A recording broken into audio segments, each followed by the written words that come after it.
I wasn't strong enough before. But now I am strong enough for us all. I'm out of here!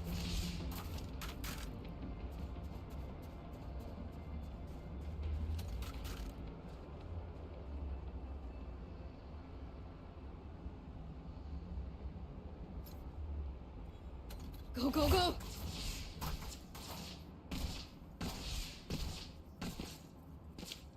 Go, go, go!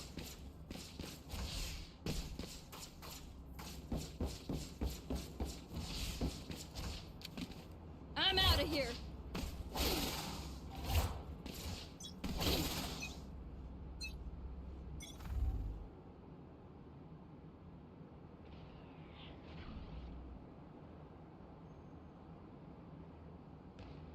Enemy B!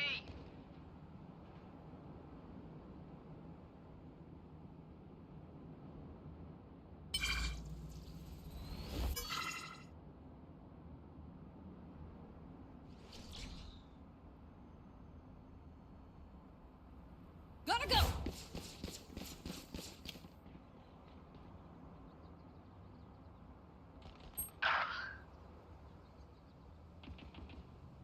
Enemy mid!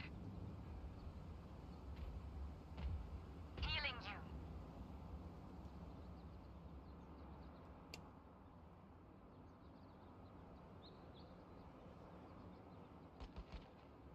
Spike planted. Gotta go! Like that.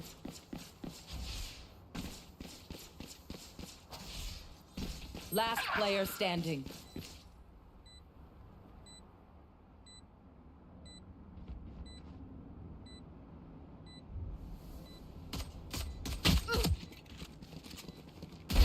Drop!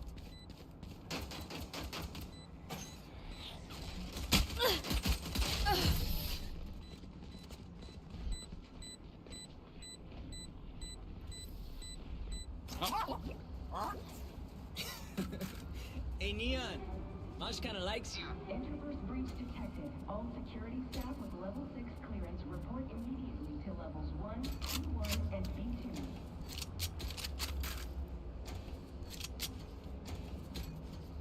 I'm out of here!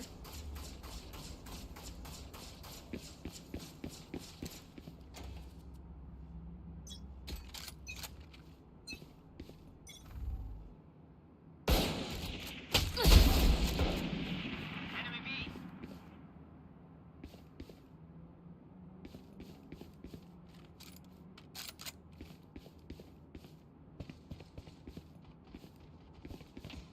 Enemy B! For you.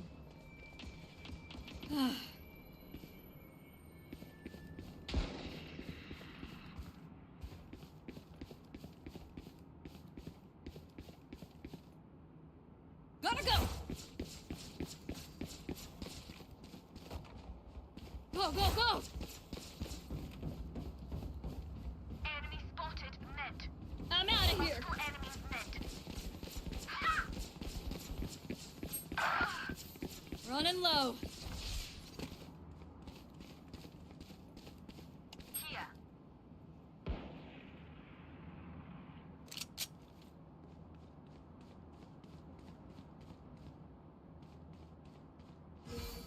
For you. 30 seconds left. Weapon here.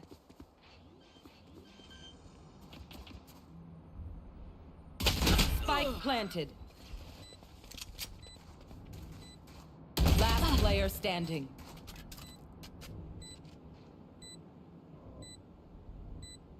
Behind.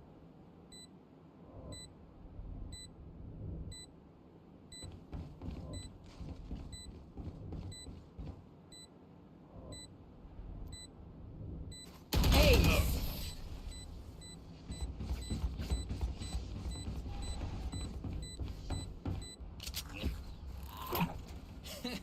He says their bullets tickle.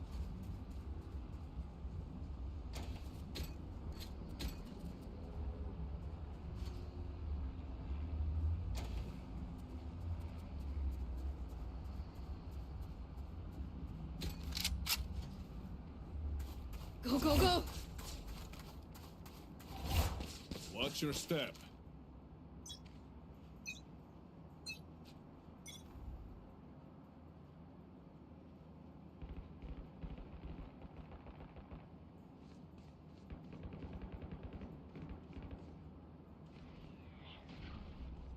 Gotta go! Rest. You had your fun. My turn. Have one of these. Enemy spotted B.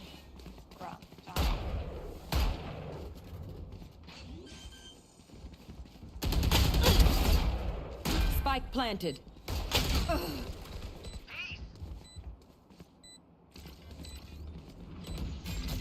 Dizzy has targets. One enemy remaining. My buddy's defusing. Not ready yet. Reloading.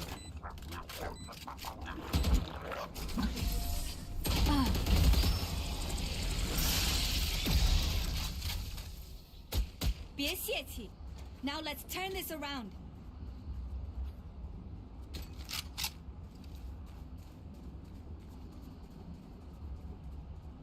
Gotta go!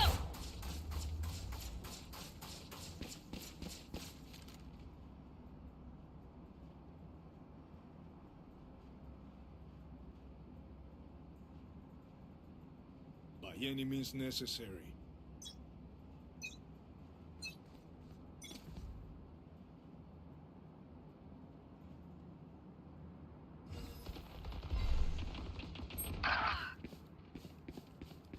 Go, go, go!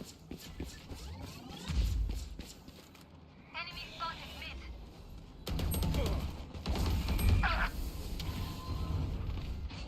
See ya. Thrash is ready.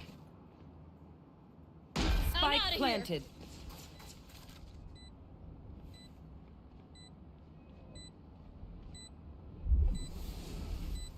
Last player standing. Dizzy's up.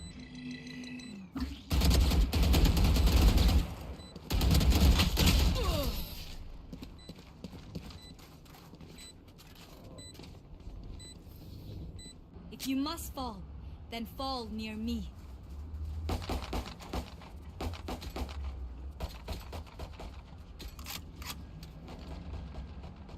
Go, go, go!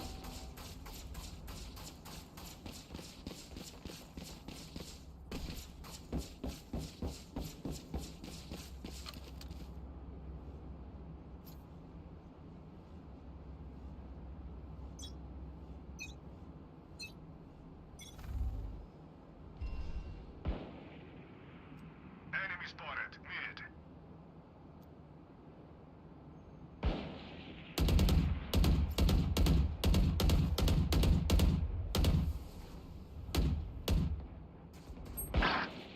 Reloading.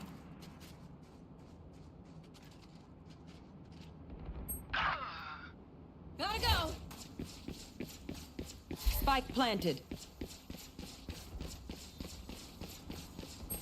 Almost out. I'm out of here. My ult is ready. Take this! Enemy spotted B. Enemy spotted B.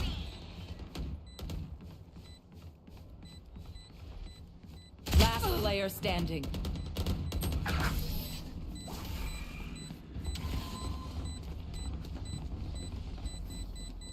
That jet is all speed, no skill. She's mine. To all researchers, Dr. Sabine Callis no longer works for Kingdom, and her legacy Gotta go! remains sealed.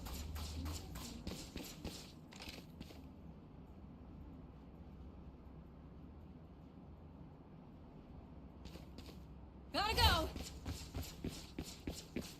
No time for regret.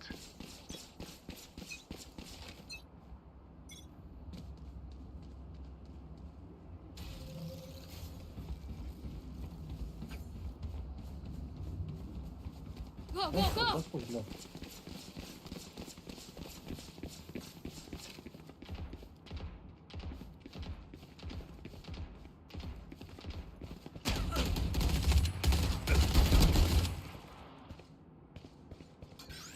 Reloading.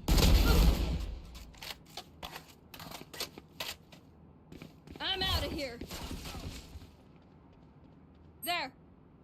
There. The hunt begins. Spike down A. Spike spotted A. One enemy remaining. Go, go, go. Back like I never left.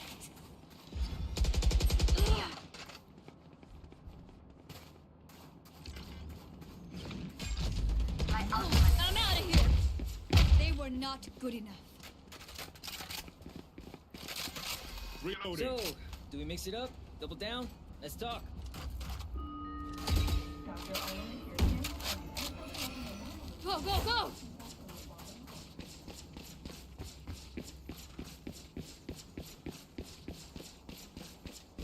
I'm out of here. Go, go, go. Lo tenemos, hermanos.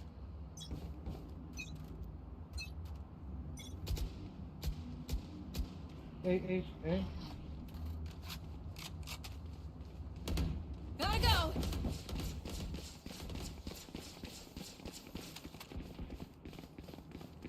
I'm out of here.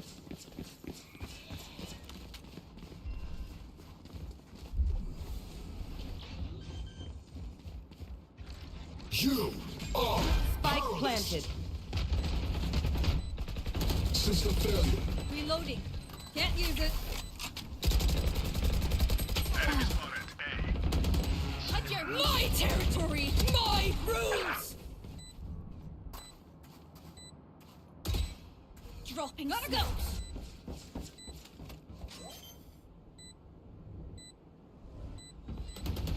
Last player standing. One enemy remaining.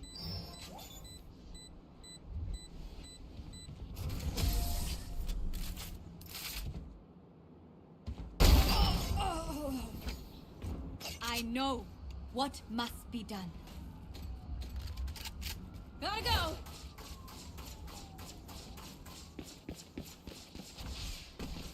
I'm out of here.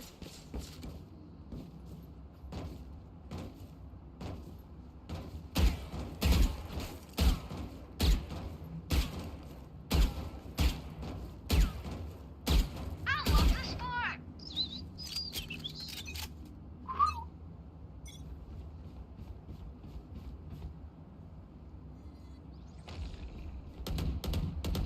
I shot somebody.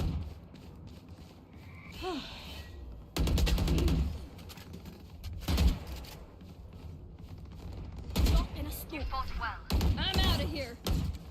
Up and away. Weapon here. One enemy remaining. Gadget fun. Spike down My B. turn. One enemy remaining. More in the dark. Spike spotted B. Rana, clock's ticking. Go, go, go.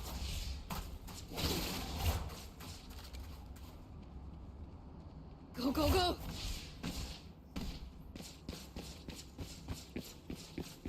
Gotta go.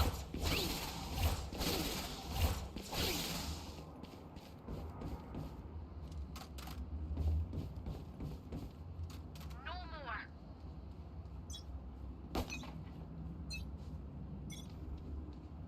Wall raised. Gotta go.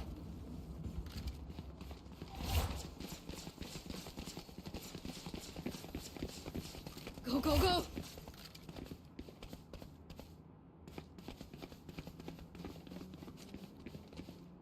What a whip.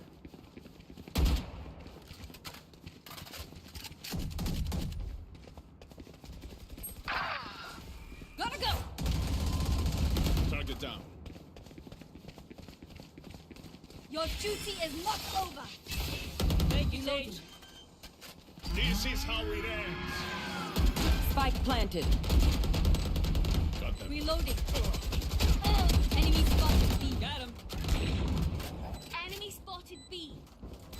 I'm out of here. One enemy remaining. Go, go, go. Using. Up we go. I'm out of here. Everybody thank Wingman. Come on, let's hear it. Get ready. I go fast. I'm out of here.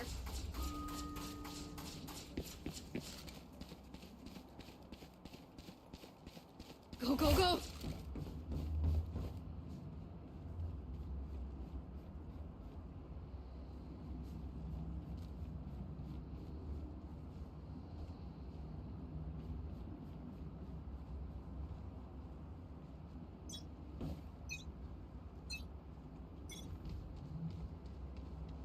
Barrier created.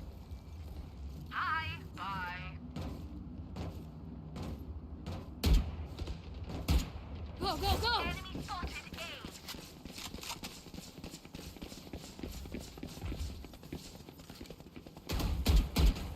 A. Enemy spotted. Mid. Enemy mid. I'm out of here. Back like I never Let left! out. I'll take it. One enemy remaining. Gotta go. Flesh wound. I'll walk it off. If they mess with one of us, they mess with all of us. Go, go, go. Who needs a buy? Y'all need a gun? Go, go, go. Got you. I need a drop. Thank you so much. Thank you. Thank you. Get on with it.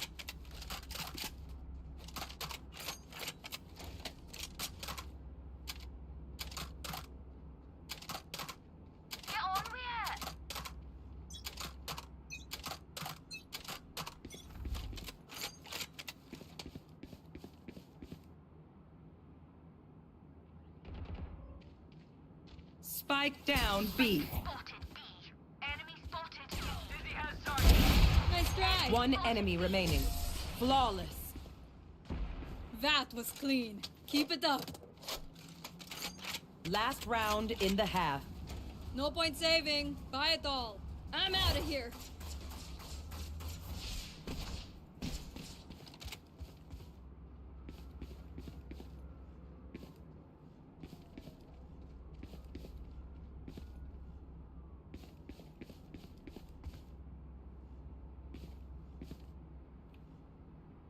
They better try something else. My territory, my rules! Get out of my way. Enemy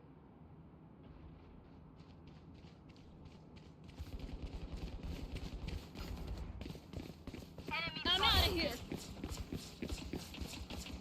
Enemy B. Sit down. Reloading. Reloading. The hunt begins!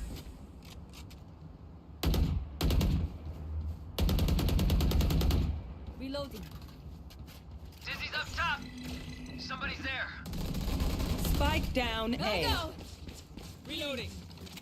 Gotta go.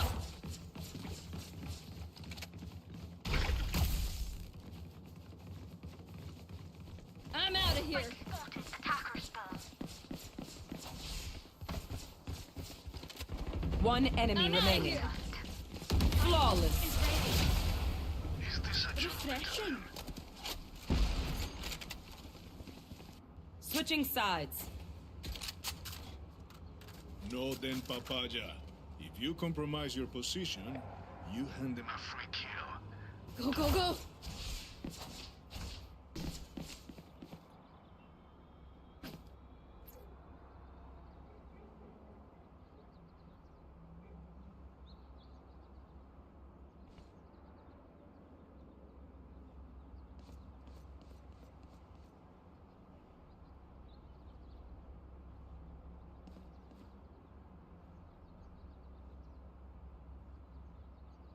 Gotta go.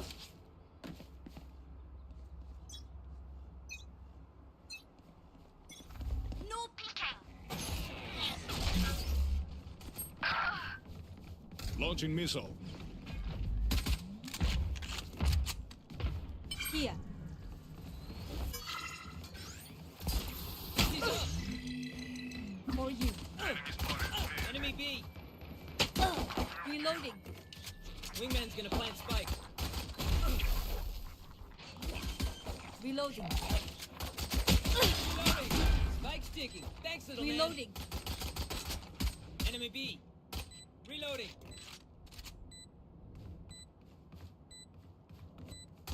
Creature killer's dead. One dead. Reloading.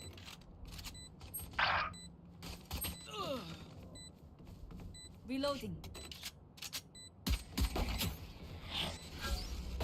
One enemy Be at remaining. peace. No peek, no peek. No.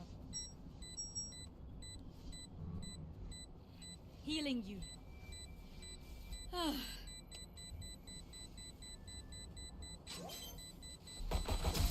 Last enemy taken out.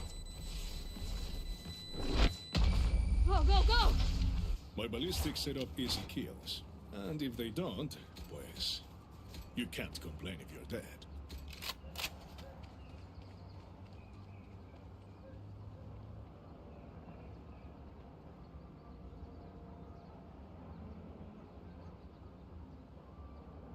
The Prince Can by someone buy Niccolo me, Machiavelli. please?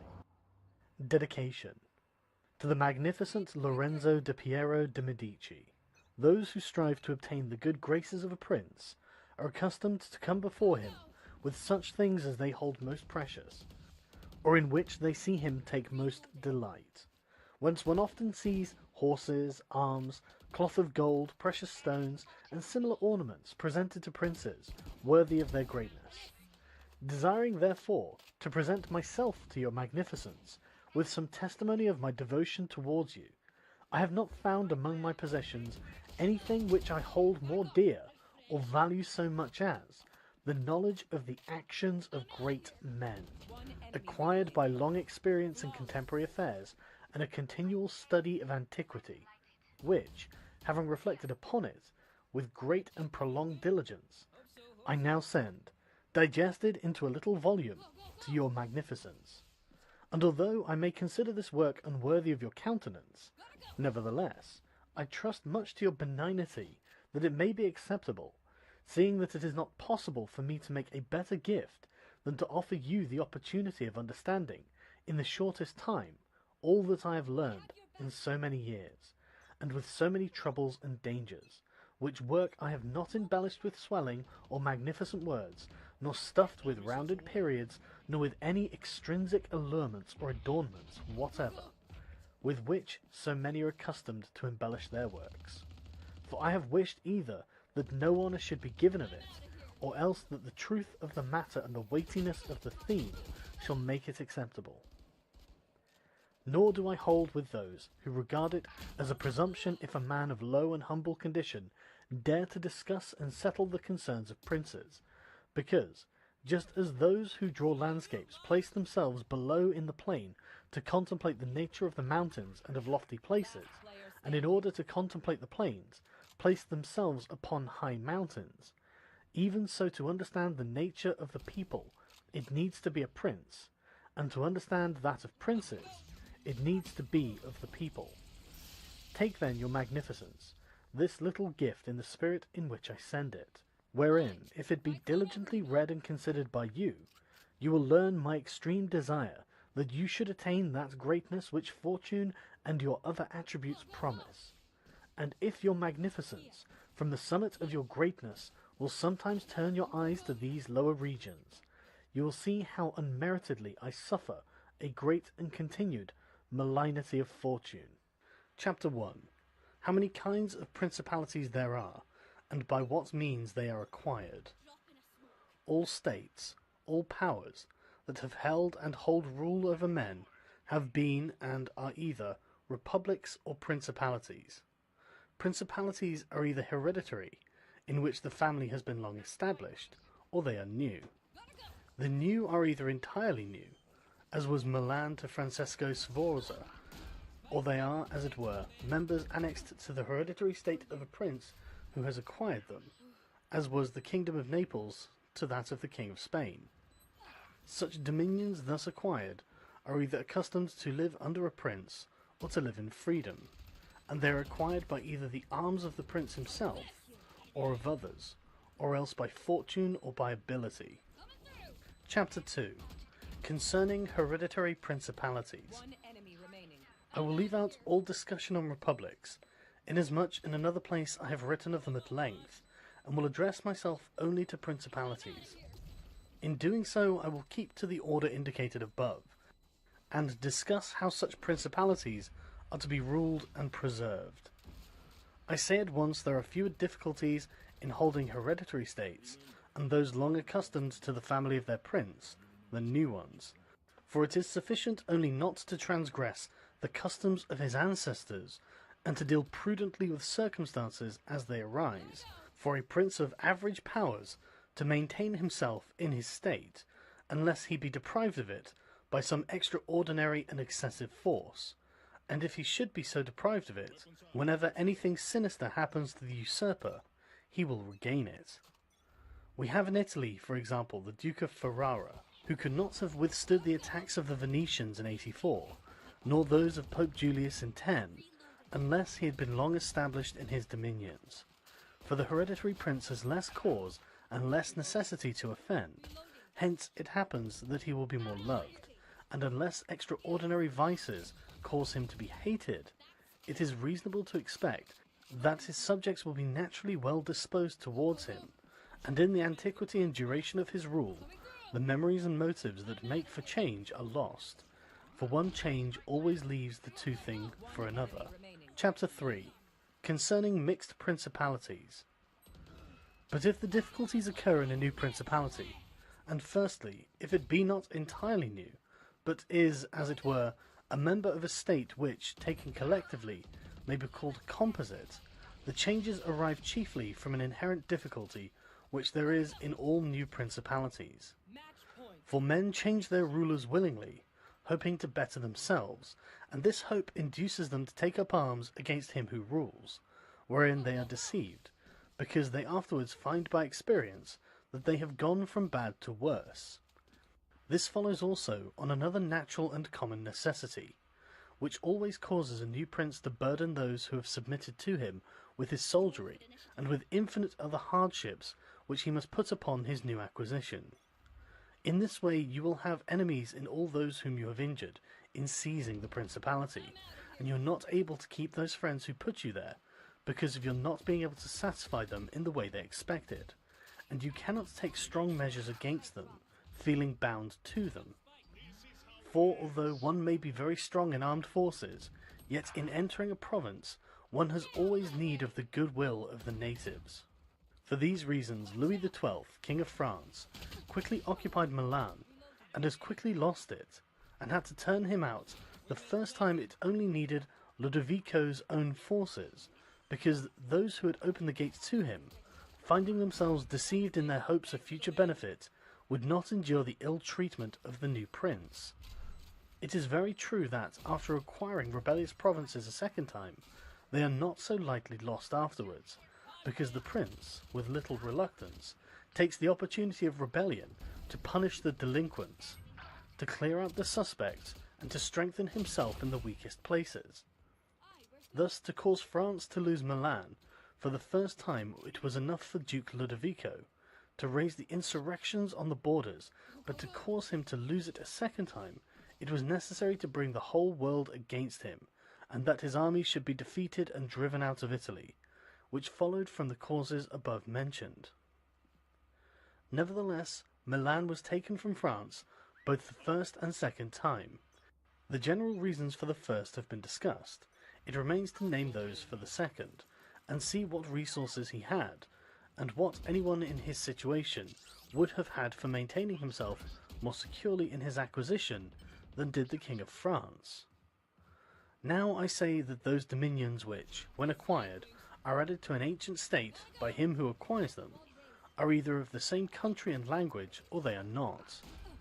When they are, it is easier to hold them, especially when they have not been accustomed to self-government, and to hold them securely is enough to have destroyed the family of the prince who was ruling them, because the two peoples, preserving in other things the old conditions, and not being unlike in customs, will live quietly together, as one has seen in Brittany, Burgundy, Gascony, and Normandy, which have been bound to France for so long a time, and, although there may be some difference in language, nevertheless the customs are alike, and the people will easily be able to get on amongst themselves. He who has annexed them, if he wishes to hold them, has only to bear in mind two considerations. The one, that the family of their former lord is extinguished. The other, that neither their laws nor their taxes are altered, so that in a very short time they will become entirely one body with the old principality. But when states are acquired in a country differing in language, customs, or laws, there are difficulties, and good fortune and great energy are needed to hold them, and one of the greatest and most real helps would be that he who has acquired them should go and reside there. This would make his position more secure and durable, as it has made that of the Turk in Greece, who, notwithstanding all other measures taken by him for holding that state, if he had not settled there, would not have been able to keep it. Because if one is on the spot, disorders are seen as they spring up, and one can quickly remedy them. But if one is not at hand, and they are heard of only when they are great, one can no longer remedy them. Besides this, the country is not pillaged by your officials. The subjects are satisfied by prompt recourse to the prince. Thus, wishing to be good, they have more cause to love him, and wishing to be otherwise, to fear him. He who would attack that state from the outside must have the utmost caution. As long as the prince reside there, it can only be wrested from him with the greatest difficulty. The other and better course is to send colonies to one or two places, which may be as keys to that state, for it is necessary either to do this, or to else keep there a great number of cavalry and infantry. A prince does not spend much on colonies, for with little or no expense he can send them out and keep them there, and he offends a minority only of the citizens from whom he takes lands and houses to give them to the new inhabitants, and those whom he offends, remaining poor and scattered, are never able to injure him, whilst the rest, being uninjured, are easily kept quiet, and at the same time are anxious not to err, for fear should it happen to them as it has to those who have been despoiled. In conclusion, I say that these colonies are not costly, they are more faithful, they injure less, and the injured, as has been said, being poor and scattered, cannot hurt. Upon this, one has to remark that men ought to be either well treated or crushed, because they avenge themselves of lighter injuries. Of more serious ones, they cannot. Therefore the injury that is done to a man ought to be of such a kind that one does not stand in fear of revenge. But in maintaining armed men there in place of colonies, one spends much more, having to consume on the garrison all the income from the state, so that the acquisition turns into a loss, and many more are exasperated, because the whole state is injured. Through the shifting of the garrison up and down, all become acquainted with hardship, and all become hostile, and they are enemies who, whilst beaten on their own ground, are able yet to do hurt. For every reason, therefore, such guards are as useless as a colony is useful. Again, the prince who holds a country differing in the above respects ought to make himself the head and defender of his less powerful neighbours, and to weaken the more powerful amongst them, taking care that no foreigner as powerful as himself shall, by any accident, get a footing there, for it will always happen that such a one will be introduced by those who are discontented, either through excessive ambition or through fear, as one has seen already. The Romans were brought to Greece by the Aetolians, and in every other country where they obtained a footing, they were brought in by the inhabitants. And the usual course of affairs is that, as soon as a powerful foreigner enters a country, all the subject states are drawn to him, moved by the hatred which they feel against the ruling power. So in that respect, to those subject states he has not to take any trouble to gain them over to himself, for the whole of them quickly rally to the state which he has acquired there. He has only to take care that they do not get hold of too much power and too much authority, and then with his own forces and with their goodwill he can easily keep down the more powerful of them, as to remain entirely master in the country, and he who does not properly manage this business will soon lose what he has acquired, and whilst he does it, he will have endless difficulties and troubles. The Romans, in the countries which they annexed, observed closely these measures. They sent colonies and maintained friendly relations with the minor powers, without increasing their strength, They kept down the greater and did not allow any strong foreign powers to gain authority. Greece appears to me sufficient for an example. The Achaeans and the Aetolians were kept friendly by them, but the kingdom of Macedonia was humbled. Antiochus was driven out, yet the merits of the Achaeans and the Aetolians never secured for them permission to increase their power, nor did the persuasions of Philip ever induce the Romans to be his friends without first humbling him, nor did the influence of Antiochus make them agree that he should retain any lordship over the country, because the Romans did in these instances what all prudent princes ought to do, who have to regard not only present troubles, but also future ones, for which they must prepare with every energy, because, when foreseen, it is easy to remedy them, but if you wait until they approach, the medicine is no longer in time, because the malady has become incurable. For it happens in this, as the physicians say, it happens in a hectic fever, that in the beginning of the malady it is easy to cure, but difficult to detect, but in the course of time, not having either been detected or treated in the beginning, it becomes easy to detect, but difficult to cure. This it happens in affairs of state, for when the evils that arise that have been foreseen, which it is only given to a wise man to see, they can be quickly redressed. But when, though not having been foreseen, they have been permitted to grow in a way that everyone can see them, there is no longer a remedy. Therefore the Romans, foreseeing troubles, dealt with them at once, and, even to avoid a war, would not let them come to a head, for they knew that war is not to be avoided, but it is only to be put off to the advantage of others. Moreover, they wished to fight with Philip and Antiochus in Greece, so not to have to do so in Italy. They could have avoided both, but this they did not wish, nor did that ever please them which is ever in the mouths of the wise ones of our time. Let us enjoy the benefits of the time, but rather the benefits of their own valour and prudence, for time drives everything before it, and is able to bring with it the good as well as the evil, and the evil as well as the good. But let us turn to France, and inquire whether she has done any of the things mentioned.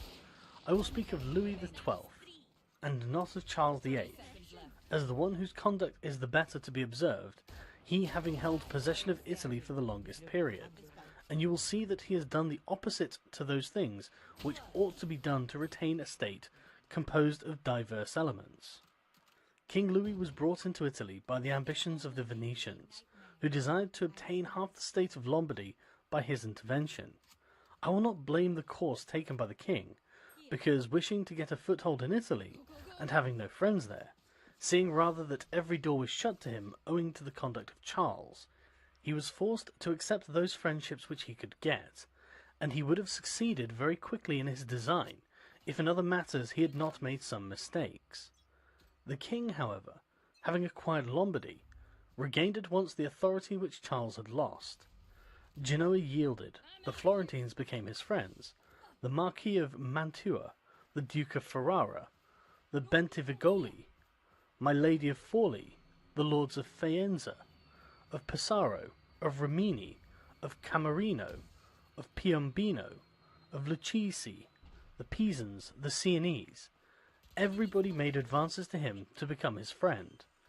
Then could the Venetians realize the rashness of the course taken by them, which, in order that they might secure 2 towns in Lombardy, they had made the king the master of 2/3 of Italy. Let anyone now consider with what little difficulty the king could have maintained his position in Italy, had he observed the rules above laid down, and kept all his friends secure and protected, for although they were numerous, they were both weak and timid, some afraid of the church, some of the Venetians, and thus they would always have been forced to stand in with him, and by their means he could easily have made himself secure against those who remained powerful. But he was no sooner in Milan than he did the contrary, by assisting Pope Alexander to occupy the Romagna. It never occurred to him that by this action he was weakening himself, depriving himself of friends, and of those who had thrown themselves into his lap, whilst he aggrandized the church by adding much temporal power to the spiritual, thus giving it greater authority. And having committed this prime error, he was obligated to follow it up, so much so that, to put an end to the ambition of Alexander, and to prevent his becoming the master of Tuscany, he was forced himself to come to Italy.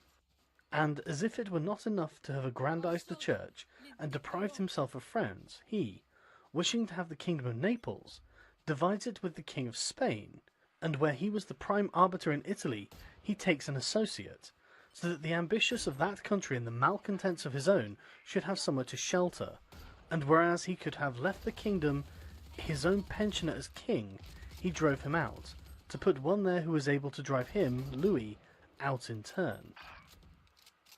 The wish to acquire is in truth very natural and common, and men always do so when they can, and for this they will be praised and not blamed.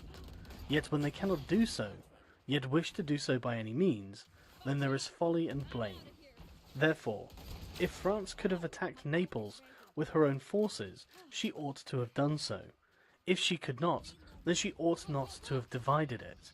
And if the partition which she had made with the Venetians and Lombardy was justified by the excuse that by it she got a foothold in Italy, this other partition merited blame, for it had not the excuse of that necessity.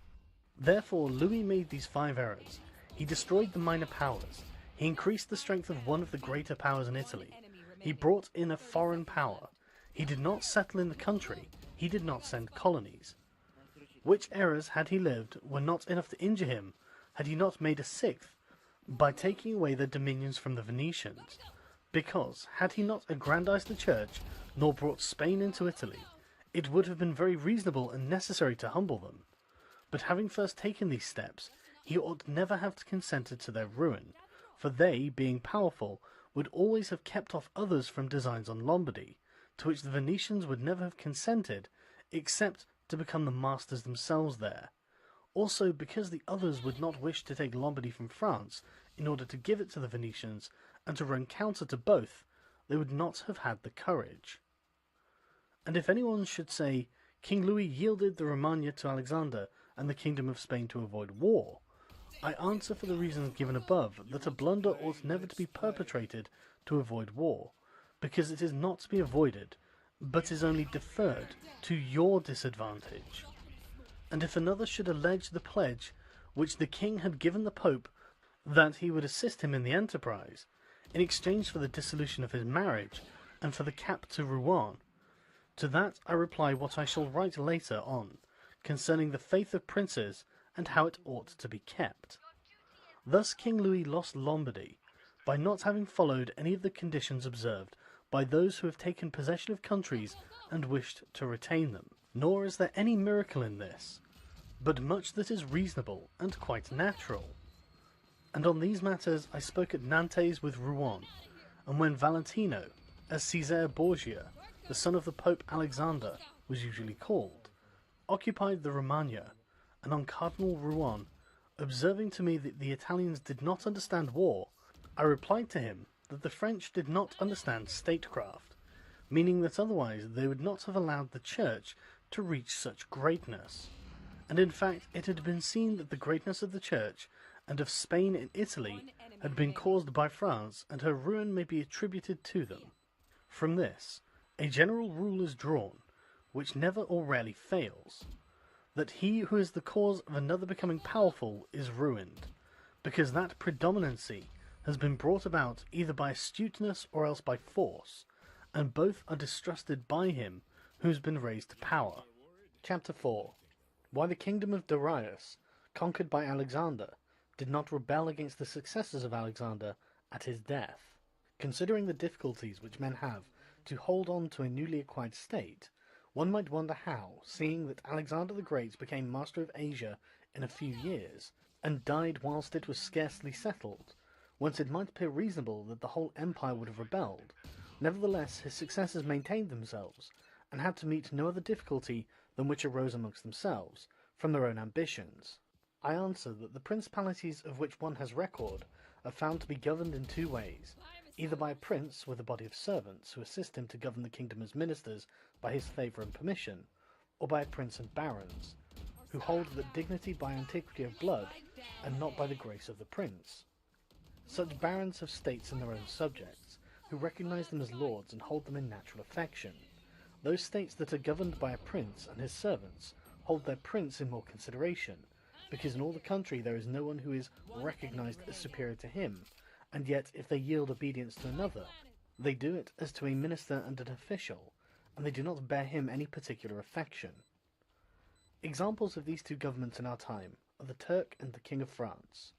The entire monarchy of the Turk is governed by one lord, but the others are his servants, and dividing his kingdom into sanjaks, he sends there different administrators, and shifts and changes them as he chooses. But the King of France is placed in the midst of an ancient body of lords, acknowledged by their own subjects and beloved by them. They have their own prerogatives, nor can the king take these away except at his peril.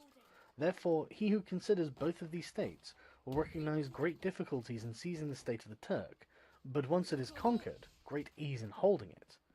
The cause of the difficulties in seizing the kingdom of the Turk are that the usurper cannot be called in by the princes of the kingdom, nor can he hope to be assisted in his designs by the revolt of those whom the Lord has around him. This arises from the reasons given above, for his ministers, all being slaves and bondsmen, can only be corrupted with great difficulty, and one can expect little advantage from them once they have been corrupted, as they cannot carry the people with them, for the reasons assigned. Hence, he who attacks the Turks must bear in mind that he will find him united, and will not have to rely more on his own strength than on the revolt of others.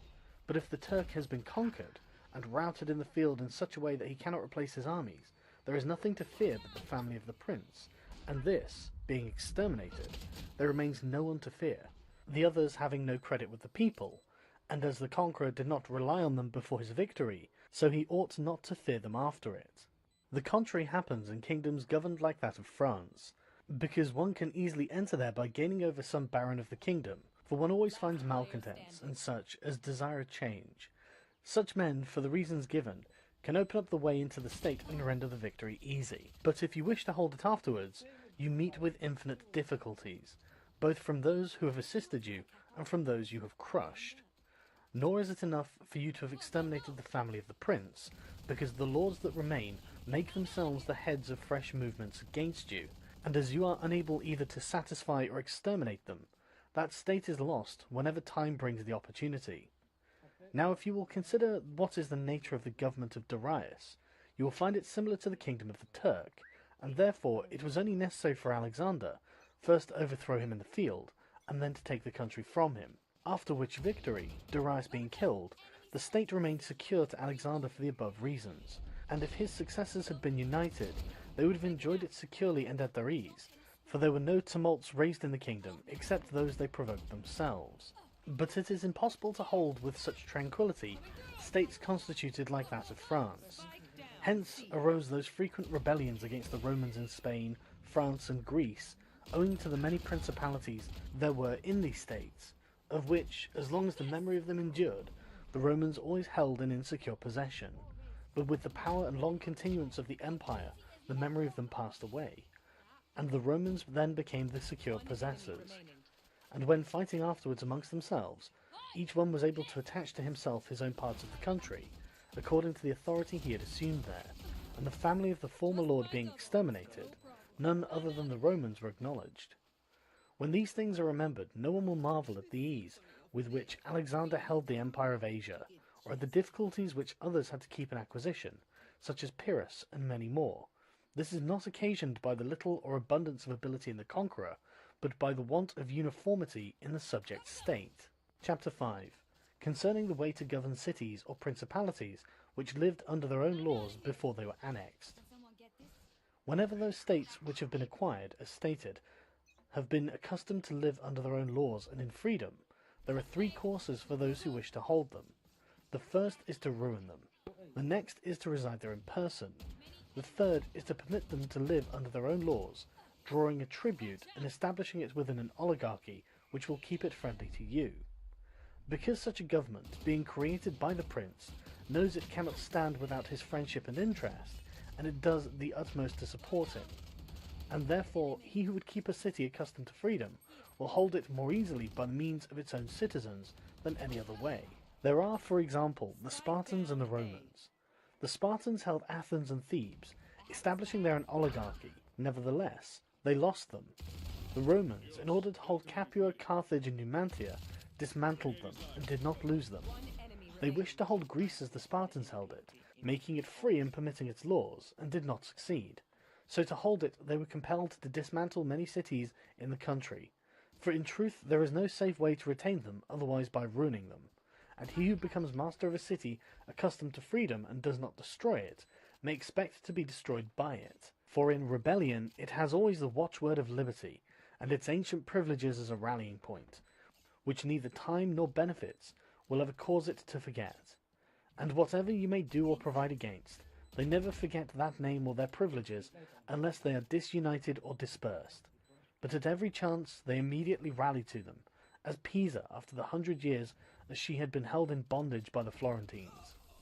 But when cities or countries are accustomed to live under a prince, and his family is exterminated, they, being on the one hand accustomed to obey, and on the other not having the old prince, cannot agree in making one from amongst themselves, and they do not know how to govern themselves.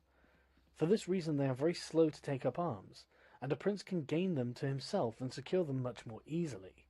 But in republics there is more vitality, greater hatred, and more desire for vengeance, which will never permit them to allow the memory of their former liberty to rest, so that the safest way is to destroy them or to reside there. Chapter 6. Concerning new principalities which are acquired by one's own arms and ability. Let no one be surprised if, in speaking of entirely new principalities, as I shall do, I adduce the highest examples of both prince and of state, because men, walking almost always in paths beaten by others, and following by imitation of their deeds, are yet unable to keep entirely to the ways of others, or attain to the power of those they imitate. A wise man ought always to follow the paths beaten by great men, and to imitate those who have been supreme, so that if his ability does not equal theirs, at least it will savour of it. Let him act like the clever archers, who, designing to hit the mark which yet appears too far distant, and knowing the limits to which the strength of their bow attains, take aim much higher than the mark, not to reach by their strength or arrow so great a height, but to be able with the aid of so high an aim to hit the mark they wish to reach. I say, therefore, that in entirely new principalities, where there is a new prince, more or less difficulty is found in keeping them, accordingly as there is more or less ability in him who acquired the state. Now, as the fact of becoming a prince from a private station presupposes either ability or fortune, it is clear that one or other of these things will mitigate in some degree many difficulties. Nevertheless, he who has relied least on fortune is established the strongest. Further, it facilitates matters when the prince, having no other state, is compelled to reside there in person. But to come to those who, by their own ability and not through fortune, have risen to be princes, I say that Moses, Cyrus, Romulus, Theseus, and such like are the most excellent examples.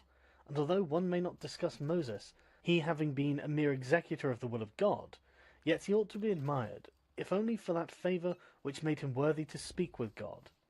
But in considering Cyrus and the others, who have acquired or founded kingdoms, all will be found admirable, and if their particular deeds and conduct shall be considered, they will not be found inferior to those of Moses, although he had so great a preceptor. And in examining their actions and lives, one cannot see that they owed anything to fortune beyond opportunity, which brought them the material to mould into the form which seemed best to them. Without that opportunity their powers of mind would have been extinguished, and without those powers the opportunity would have come in vain. It was necessary therefore to Moses that he should find the people of Israel in Egypt enslaved and oppressed by the Egyptians, in order that they should be disposed to follow him, so as to be delivered out of bondage.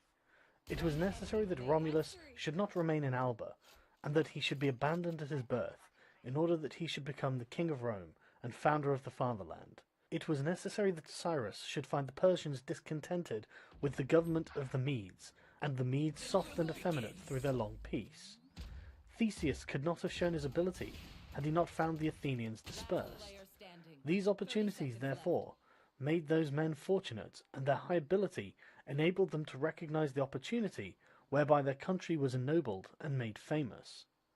Those who by valorous ways become princes, like these men, acquire a principality with difficulty, but they keep it with ease. These difficulties they have in acquiring it rise in part from the new rules and methods which they are forced to introduce to establish their government and its security, and it ought to be remembered that there is nothing more difficult to take in hand, more perilous to conduct, or more uncertain in its success than to take the lead in the introduction of a new order of things, because the innovator has for enemies all those who have done well under the old conditions, and lukewarm defenders in those who may do well under the new.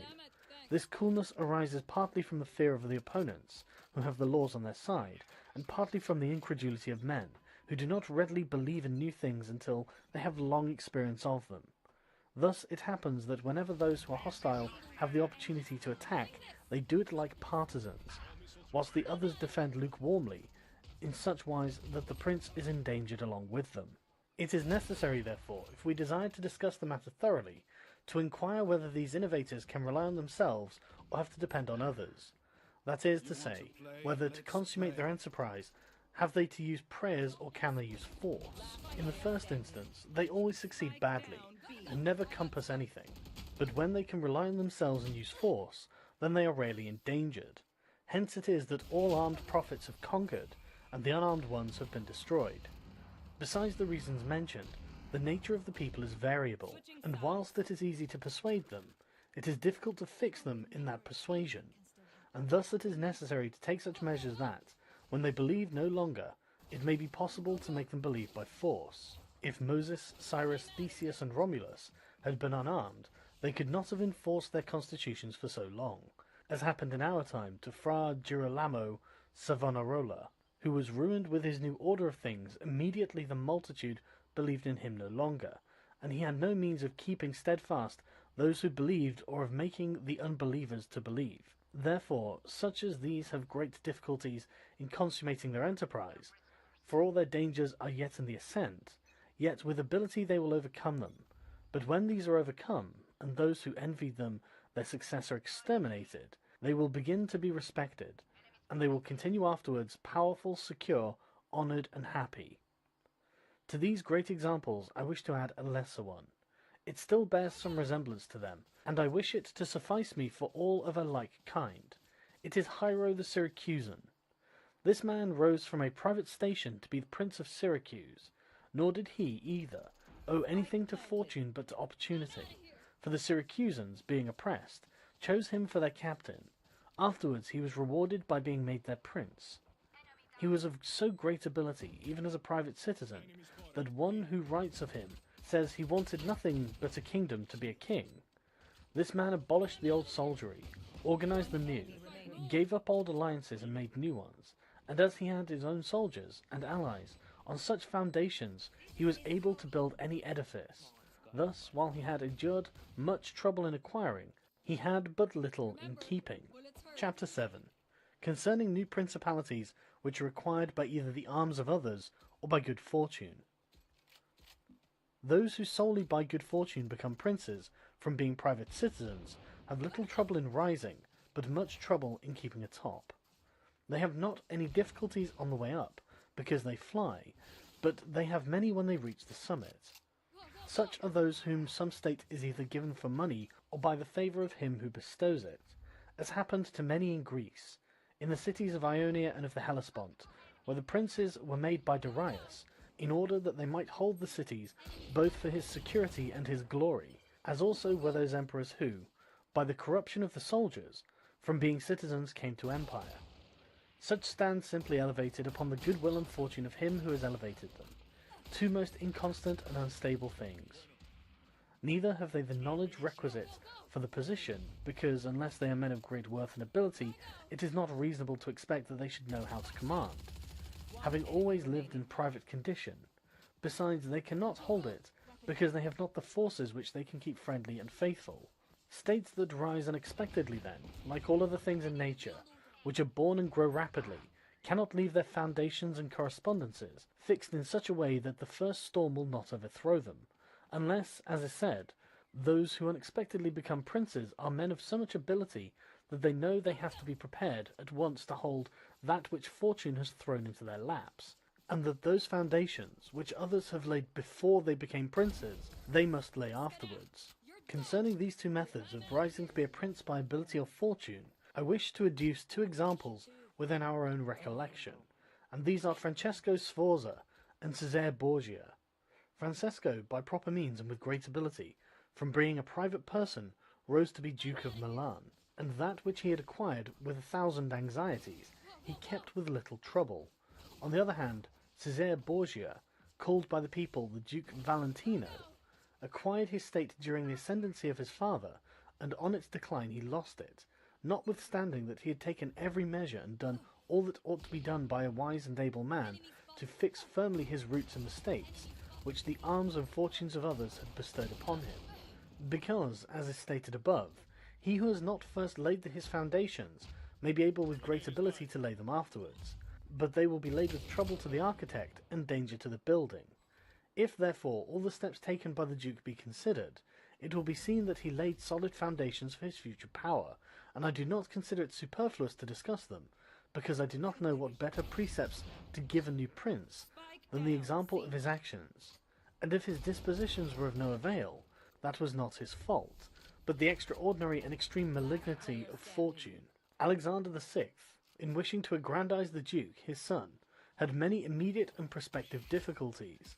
First, he did not see his way to make him master of any state that was not a state of the Church, and if he was willing to rob the Church, he knew that the Duke of Milan and the Venetians would not consent, because Faenza and Rimini were already under the protection of the Venetians.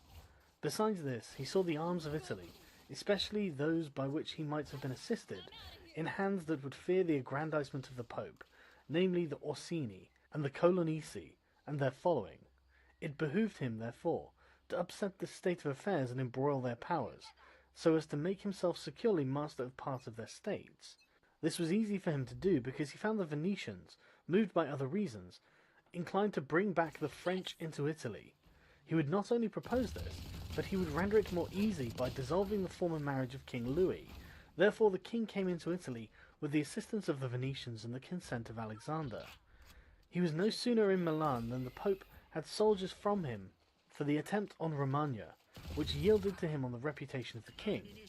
The Duke, therefore, having acquired Romagna and beaten the Colonnesi, while wishing to hold that and to advance further, was hindered by two things. The one, his forces did not appear to be loyal to him.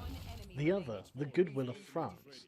That is to say, he feared that the forces of the Orsini, which he was using, would not stand to him, that not only might they hinder him from winning more, but might themselves seize what he had won, and that the king might also do the same. Of the Orsini, he had a warning when, after taking Faenza and attacking Bologna, he saw them go very unwillingly to that attack. And as to the king, he learned his mind, when he made himself, after taking the duchy of Urbino, attack Tuscany, and the king made him desist from that undertaking. Hence the Duke decided to depend no more on the arms and the luck of others. For the first thing, he weakened the Orsini and Colonnesi parties in Rome, by gaining to himself all their adherents who were gentlemen, making them his gentlemen, giving them good pay and, according to their rank, honouring them with office and command in such a way that in a few months all attachment to the factions was destroyed and turned entirely to the Duke. After this, he awaited an opportunity to crush the Orsini, having scattered the adherents of the Colonna house. This came to him soon, and he used it well, for the Orsini, perceiving at length that the aggrandizement of the Duke and the Church was the ruin to them, called a meeting of the Magnoni in Perugia. From this sprung the rebellion at Urbino, and the tumults in the Romagna, with endless dangers to the Duke, all of which he overcame with the help of the French. Having restored his authority, not to leave it at risk by trusting either to the French or to other outside forces, he had recourse to his wiles, and he knew so well how to conceal his mind, that, by the mediation of Signor Pagolo, whom the Duke did not fail to secure with all kinds of attention, giving him money, apparel, and horses, the Orsini were reconciled, so that their simplicity brought them into his power at Sinigalia. Having exterminated the leaders, and turned their partisans into his friends, the Duke laid sufficiently good foundations to his power, having all the Romagna and the Duchy of Urbino, and all the people now beginning to appreciate their prosperity, he gained them all over to himself. And as this point is worthy of notice, and to be imitated by others, I am not willing to leave it out. When the Duke occupied the Romagna, he found it under the rule of weak masters, who rather plundered their subjects than ruled them, who gave them more cause for disunion than for union, so that the country was full of robbery, quarrels, and every kind of violence, and so, wishing to bring back peace and obedience to authority, he considered it necessary to give it a good governor, whereupon he promoted Messer Ramiro de Orco, a swift and cruel man, to whom he gave the fullest power. This man in a short time restored peace and unity with the greatest success. Afterwards the Duke considered that it was not advisable to confer such excessive authority, for he had no doubt but that he would become odious, so he set up a court of judgment in the country, under a most excellent president, wherein all cities had their advocates. And because he knew that the past severity had caused some hatred against himself, so to clear himself in the minds of the people, and to gain them entirely to himself, he desired to show that, if